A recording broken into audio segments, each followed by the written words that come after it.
사사기 20장 17절로 28절 말씀입니다.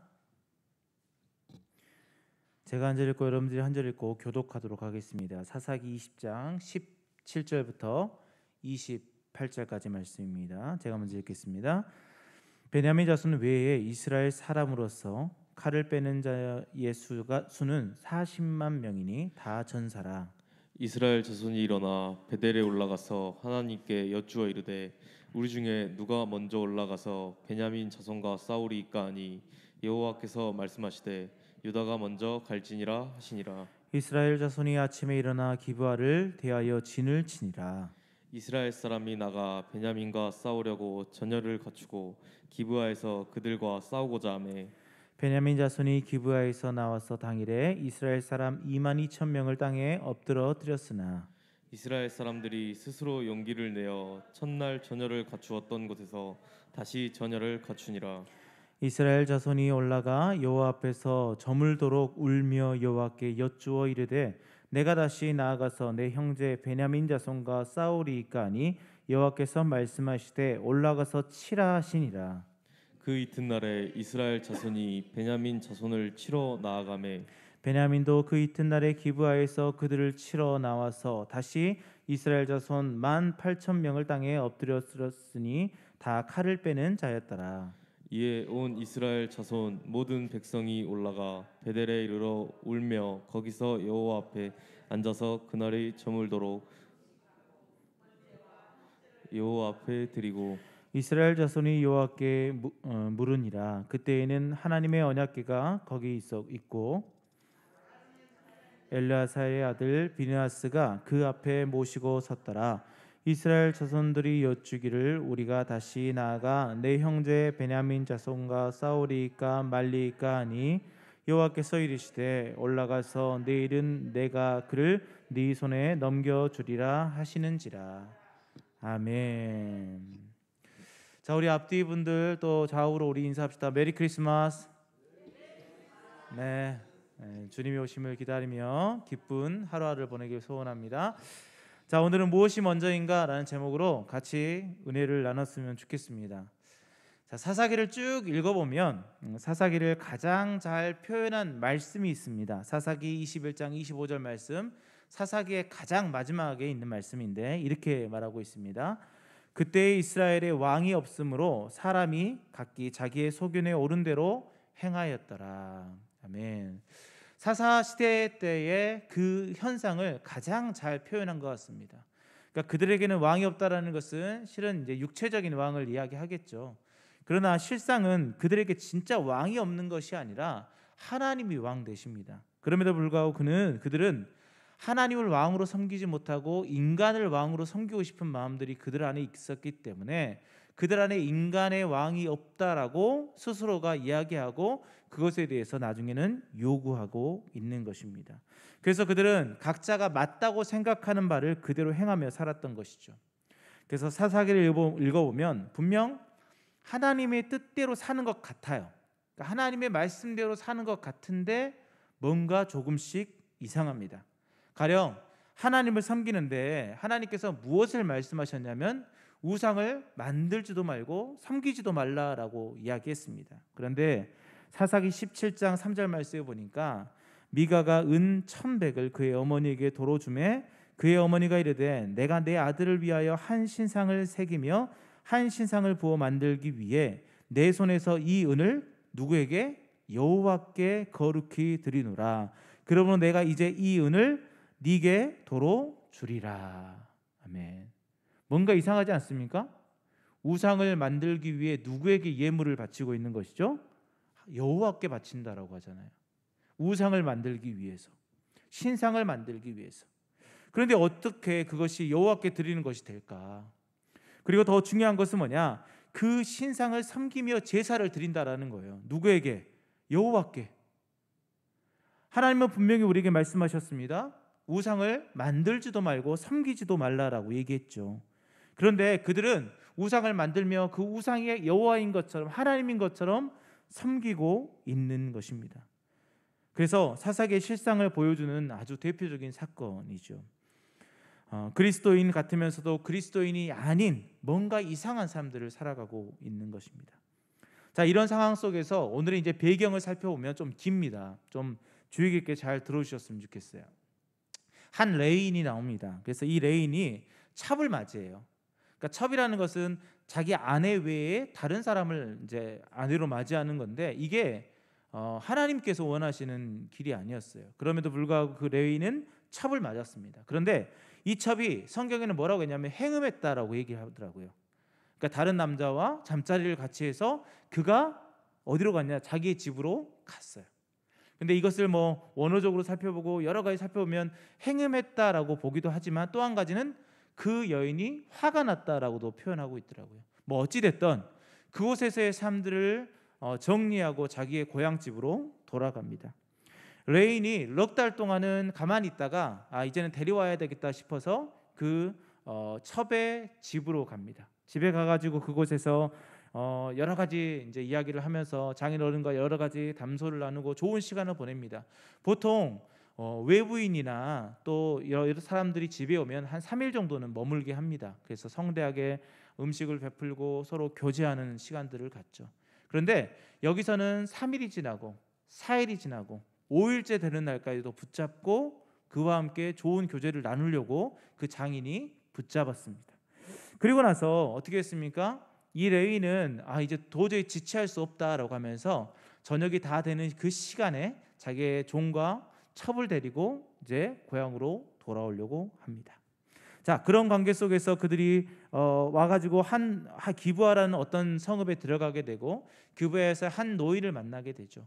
그래서 그 노인의 집에 들어가서 하룻밤을 지내려고 합니다. 그런데 그때에 그곳에서 무슨 일이 일어났는가? 사사기 19장 22절 말씀에 보니까 그들이 마음을 즐겁게 할 때, 그러니까 그 노인의 집에 들어가서 서로 교제하고 음식을 떼고 같이 교제하고 있을 그때에 그 성읍의 불량배들이 그 집을 에워싸고 문을 두드리며 집주인 노인에게 말하여 이르되 네 집에 들어온 사람을 끌어내라, 우리가 그와 관계하리라 하니라고 얘기해요.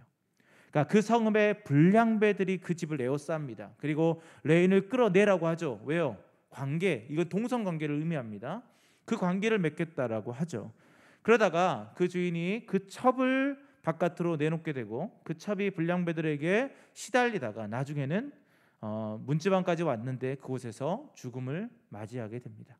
그래서 이 레인이 아침에 일어났더니 밖에 있는 거예요. 그래서 깨어봤더니 죽어 있는 거예요. 그래서 자기의 집으로 데려가서 토막을 내서 각 지파에 그 토막을 보내게 됩니다. 그 토막이 각 지파에게 도착했을 때 이런 회개한 일들이 일어났는가 하면서 그들이 한 곳에 모여서 이야기합니다. 그때 이 레인이 이 상황들을 이야기하면서 기브아의 그곳에서 내가 어려움을 당했다, 그래서 이것을 너희들에게 보냈다라고 하니까 그 사람들이 결의를 합니다. 무엇이냐? 이 기브아를 우리가 없애버리자.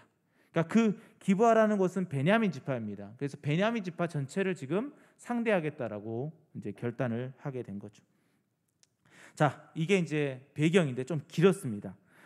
내용을 길지만 쉽게 말하면 이제는 이스라엘 군대가 이 베냐민과의 전쟁을 하는 장면이 오늘 장면이라는 거죠.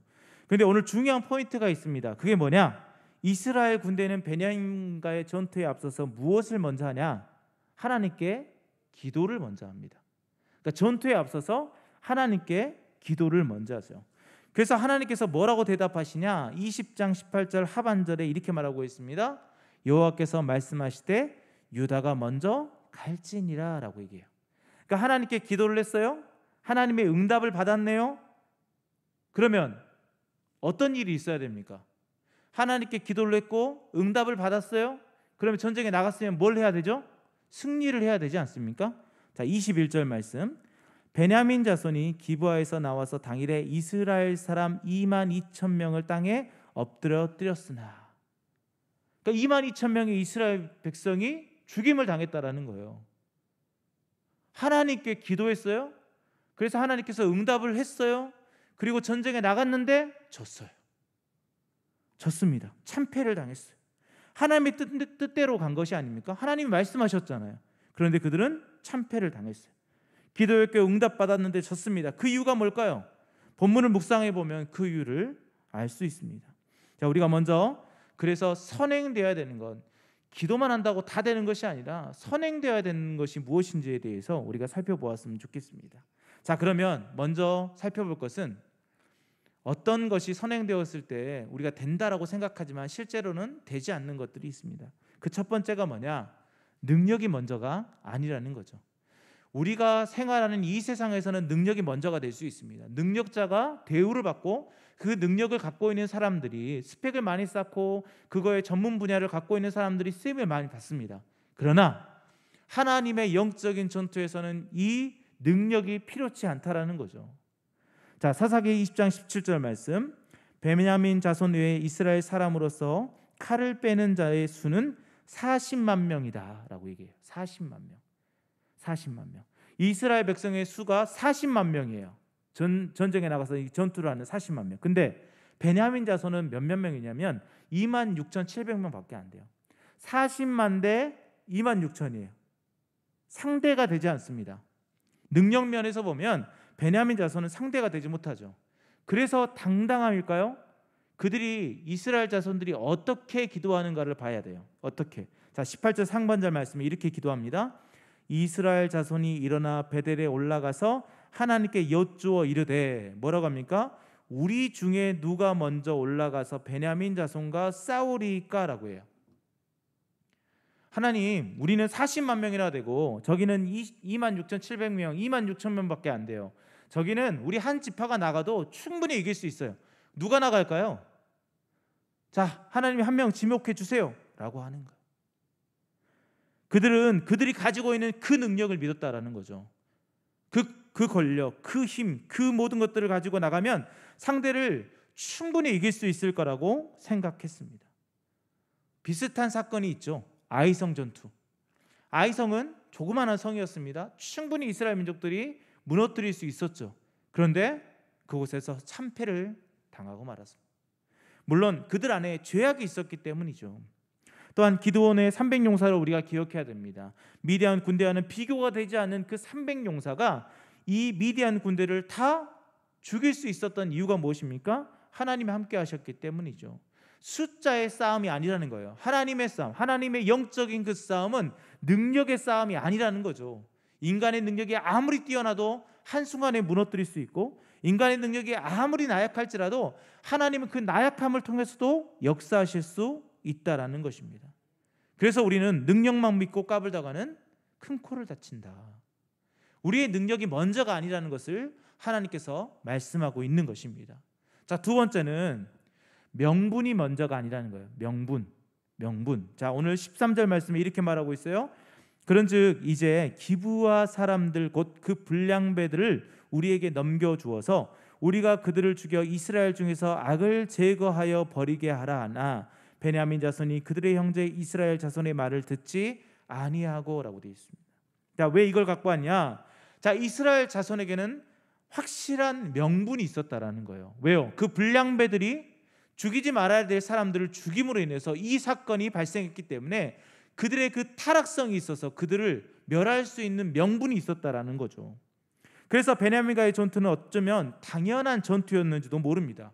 실제로 하나님은 베냐민과의 전투 마지막에는 결국에는 승리를 허락하시죠. 그 말은 무엇입니까? 베냐민을 치기로 하나님께서 허락하셨다라는 거예요. 베냐민이 그들의 죄악 때문에 그렇게 질 거라는 것을 하나님께서 이미 정해 놓으셨다라는 거죠. 그러나 그런 명분이 있음에도 불구하고 하나님은 그들에게 이스라엘 자손에게 패배를 허락하십니다. 무엇이 잘못일까요? 분명 명분이 있었는데도 말입니다. 이것을 통해 우리가 알 수 있는 것은 이 명분이 먼저가 아니라는 것들을 또한 알 수 있다라는 거죠. 아무리 좋은 계획을 갖고 있고 아무리 좋은 목적을 가지고 있어도 이것이 먼저가 아니라는 것을 오늘 본문은 이야기하고 있습니다. 우리는 명분만 좋으면 된다라는 그런 생각들을 갖기도 합니다. 그런데 보십시오. 세상의 일이라는 것이 명분이 좋다고 다 되는 것은 아닙니다. 다이너마이트 같은 경우도 명분이 좋습니다.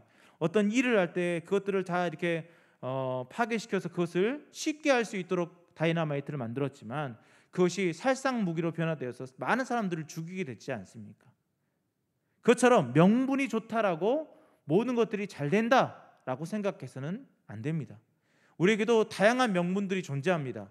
그리고 실제로 그 명분이 있기에 우리가 사역하는 것도 맞습니다. 그러나 이 명분이 최우선이 되어서는 안 된다라는 것을 오늘 본문은 이야기하고 있는 것입니다. 자, 그러면 세 번째, 형식이 먼저가 되어서는 안 된다라는 겁니다. 형식이 먼저가 아니라는 거죠. 이스라엘 군대가 제일 먼저 했던 것, 아까 제일 먼저 했던 것이 무엇입니까? 하나님께 기도했습니다. 기도했어요. 그리고 그것이 무척 자연스러워졌습니다. 자연스러워 보였어요. 너무 자연스럽게 모여서 기도하고 하나님의 응답을 끌어내더라고요. 그 말은 무엇입니까? 그들은 전쟁을 할 때마다, 또한 회개할 때마다, 그리고 무슨 일이 있을 때마다 그들이 했던 것이 무엇이냐? 기도였어요. 우리도 처음의 시작과 마지막을 무엇으로 합니까? 기도로 하지 않습니까? 밥 먹을 때도, 또 사역을 할 때도, 어떤 무엇을 할 때도 처음과 끝을 기도로 시작하고 기도로 끝냅니다. 그런 형식들을 갖고 있어요. 이처럼 그들에게는 그런 형식이 존재를 했습니다. 어떻게 예배 생활을 해야 되는지, 어떻게 나아가야 되는지 그 형식들을 다 가지고 있었고 그들이 생각하는 온전한 예배를 드리고 있었다라는 거죠. 그럼에도 불구하고 그들은 승리하지 못했습니다. 그 이유가 무엇일까요? 형식이 최우선이 되어서는 안 된다라는 것을 이야기하고 있습니다. 그럼 이것들을 통해서 그들에게 빠져 있는 것이 무엇일까? 그들에게 빠져 있는 것, 그게 뭐냐? 첫 번째로 하나님의 능력이 빠져 있습니다. 자신들의 능력과 자신들의 권능, 자신들이 갖고 있는 힘을 의지했지 하나님의 능력을 의지하지 않았다라는 거죠. 두 번째는 무엇입니까? 그들에게는 진실함이 없었어요. 진실함. 그들이 갖고 있었던 명분은 있었지만 그 명분 안에 진실함이 빠져 있습니다. 마지막 세 번째는 무엇일까요? 그들이 열심히 그 형식을 의지하고 있었지만 그 형식 안에 하나님과의 관계가 빠져 있었습니다.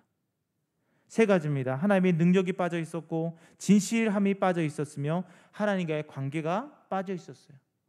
싸움은 하나님이 허락하시는 것입니다. 그런데 이 싸움에 대한 판단을 누가 하냐? 이들은 이스라엘 백성들이 하고 있는 것입니다. 아까 읽었던 18절 말씀에 이렇게 이야기하죠. 베델에 올라가서 하나님께 여쭈어 이르되 우리 중에 누가 먼저 올라가서 베냐민 자손과 싸우리까? 전쟁의 시작과 끝, 그리고 전쟁을 알리는 것, 전쟁을 허락하시는 분은 하나님이다라고 말했습니다. 그러면 이 전쟁을 할까 말까를 누가 결정하는 겁니까? 하나님이 결정하는 겁니다. 그런데 이스라엘 민족들은 이미 전쟁을 할 거라고 생각을 해놓고 물어보는 거예요. 누가 갑니까? 우리는 반드시 베냐민 자손을 다 멸할 건데 누가 올라갈까요? 하나님께 그렇게 기도하고 있는 거예요.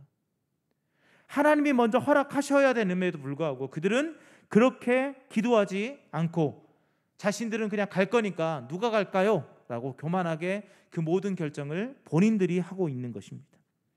그리고 이들이 지금 명분이 있다라고 했지만 그 명분이 정말 있을까요? 잘 생각해 보면 아닙니다. 우리가 서두에 사사기의 주제의 말씀, 그때에 이스라엘에 왕이 없으므로 사람이 각기 소견하여 옳은 대로 행했다. 무엇입니까? 각자가 자기가 생각하는 대로 행동했다라는 거예요. 그 말은 자신들은 자기 마음대로 행동하고 생각하고 결정하면서 베냐민만은 잡고 있다라는 거예요. 자신들은 자기 마음대로 살고 자기들은 죄 가운데 있음에도 불구하고 베냐민의 그 조그만 그 꼬투리를 잡고 그 죄악이 정말 내가 잘못됐다고 그들을 쓸어버리려고 하고 있다라는 거예요. 또한 레인이 베냐민에 대해서 이야기할 때 몇 가지 진실의 다른 부분이 있습니다. 사사기 20장 5절 말씀, 자, 이걸 좀 오랫동안 띄워주세요. 기브아 사람들이 나를 치러 일어나서 밤에 내가 묵고 있는 집을 에워싸고 나를 죽이려 하고 내 첩을 욕보여 그를 죽게 한지라 라고 되어 있습니다. 그죠? 자, 기브아 사람들이 나를 치러 일어나서 라고 되어 있죠. 기브아 사람들이 나를 치러 일어나서. 근데 여기서 두 가지가 잘못됐어요. 첫 번째는 뭐냐? 기브아 사람들이 라고 되어 있죠. 기브아 사람들이.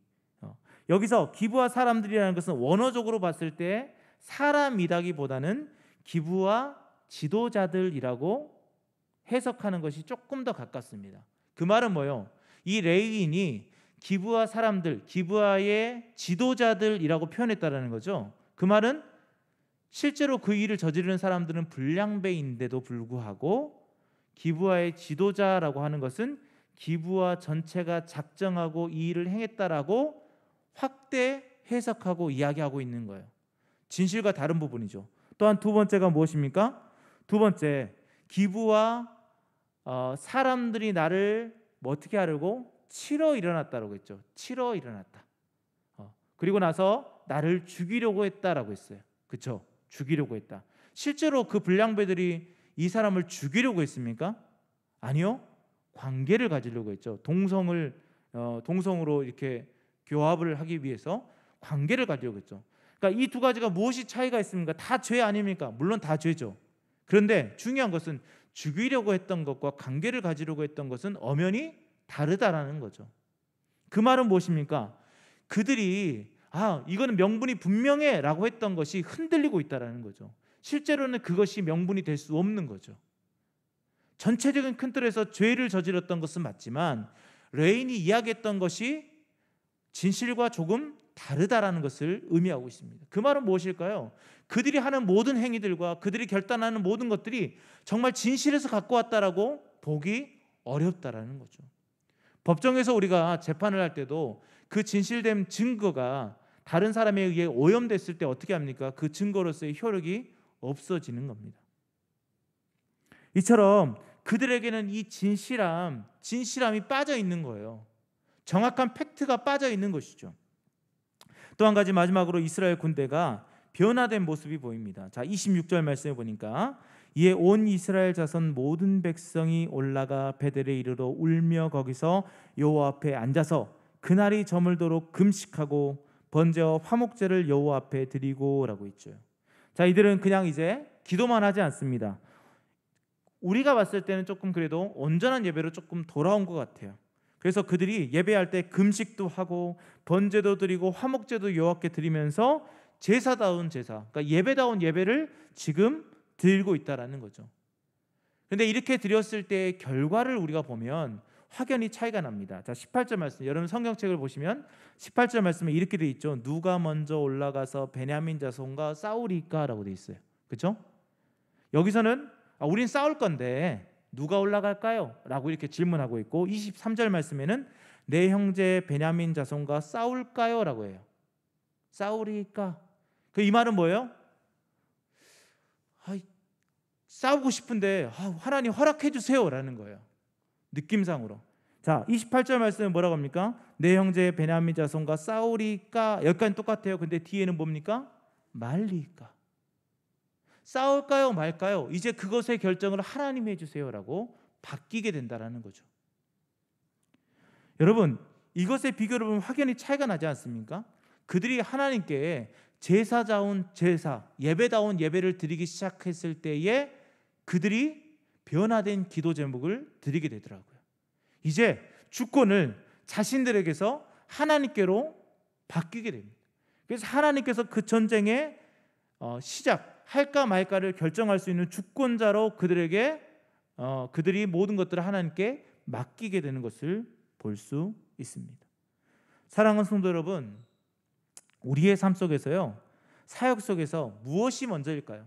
방금 말했던 능력, 명분, 형식 다 중요합니다. 그러나 하나님의 능력 없이는, 진실하지 못한다면 이 모든 것들은 다 무너질 수밖에 없습니다. 그래서 우리는 어떻게 해야 되냐? 하나님과의 관계를 가장 먼저 회복해야 될 줄 믿습니다. 하나님과의 관계 회복 없이 능력이 있고 명분이 있고 형식이 있다고 다 되는 것이 아닙니다. 아무리 좋은 능력이 있고 아무리 좋은 명분이 있고 아무리 훌륭한 형식을 갖고 있을지라도 그 안에 하나님의 능력이 포함되지 않는다면, 하나님의 말씀이 그 가운데 없다면, 하나님의 진실함이 그 안에 없다면, 하나님의 회복하심과 하나님의 인도하심이 그 안에 없다면 그 일들은 한순간에 다 무너질 수밖에 없다는 것이죠. 그래서 우리에게 가장 중요한 것은 하나님과의 관계가 먼저 회복되어야 된다는 것입니다. 사랑하는 성도 여러분, 일로서 신앙생활을 하지 마십시오. 항상 하나님과의 관계의 중요성을 생각하시면서 신앙생활을 하십시오. 그래서 우리는 말씀을 매일 읽는 것입니다. 그래서 매일 기도하는 것입니다. 그래서 우리의 입술로 하나님께 고백하고 찬송하는 것입니다. 우리가 하나님과 관계를 먼저 생각할 때 우리에게는 정말 승리밖에 없습니다. 그런데 그것을 먼저 생각하지 않고 교만함으로 모든 권리와 모든 것들을 자기가 결정하고 나아간다면 하나님은 그래 그렇게 해라 라고 하시지만 그것이 승리로 연결되지 않는다라는 것을 기억하십시오. 어찌 보면 세상의 많은 삶 속에서 우리는 우리의 뜻대로 우리의 생각대로만 살아가고 있지 않습니까? 사사기의 그 중심 주제처럼 그들에게 왕이 없으므로 자기의 소견에 옳은 대로 행했다. 우리가 그러지 않습니까? 하나님은 분명히 존재하심에도 불구하고 나의 왕으로 삼기지 못하고 나의 뜻대로만 살고 실패의 삶들을 살아갈 때 하나님께서 왜 우리에게 실패했냐라고 하나님께 따지고 있지 않습니까? 사랑하는 성도 여러분, 능력, 명분, 형식 다 좋습니다. 그러나 하나님과의 관계의 회복이 먼저인 것을 기억하십시오. 그럴 때 하나님은 능력 가운데 우리가 함께 하시고 우리 가운데 진실함으로 우리 가운데 정말 풍성한 은혜로 함께 하실 것입니다. 그래서 하나님은 하나님과의 관계를 먼저 생각하는 이들에게 늘 승리를 허락하실 줄 믿습니다. 우리 모든 성도님들이 하나님과 관계 가운데 정말 주님이 원하시는 삶들을 온전히 살아가며 늘 승리의 삶을 사시기를 우리 예수님의 이름으로 축원드립니다. 아멘. 기도하겠습니다. 하나님, 우리의 작은 소망이 있다면 늘 하나님과 만나고 교제하며 하나님이 주시는 평안을 누리길 원합니다. 그런데 우리는 자꾸만 하나님을 왕으로 모시지 못하고 자꾸만 우리의 소견에 옳은 대로만 살아가고 있지 않습니까? 하나님 용서하여 주시고 정말 하나님을 나의 왕으로 모시고 하나님께 모든 주권들을 넘겨드리며 하나님과의 관계를 최우선으로 생각하며 살아가는 저희가 되게 하여 주시옵소서. 그렇게 살아갈 때 하나님, 우리 가운데 정말 산과 같은 문제가 있을지라도 그 모든 산이 허물어지게 하시고, 아버지 하나님, 우리 가운데 환난과 핍박이 있을 때 그 모든 것들이 사라지게 하시며 우리의 걱정과 근심이 기쁨으로 바뀔 수 있도록 하나님 함께하여 주시옵소서. 모든 걸 믿사오며 예수님의 이름으로 기도하였습니다. 아멘.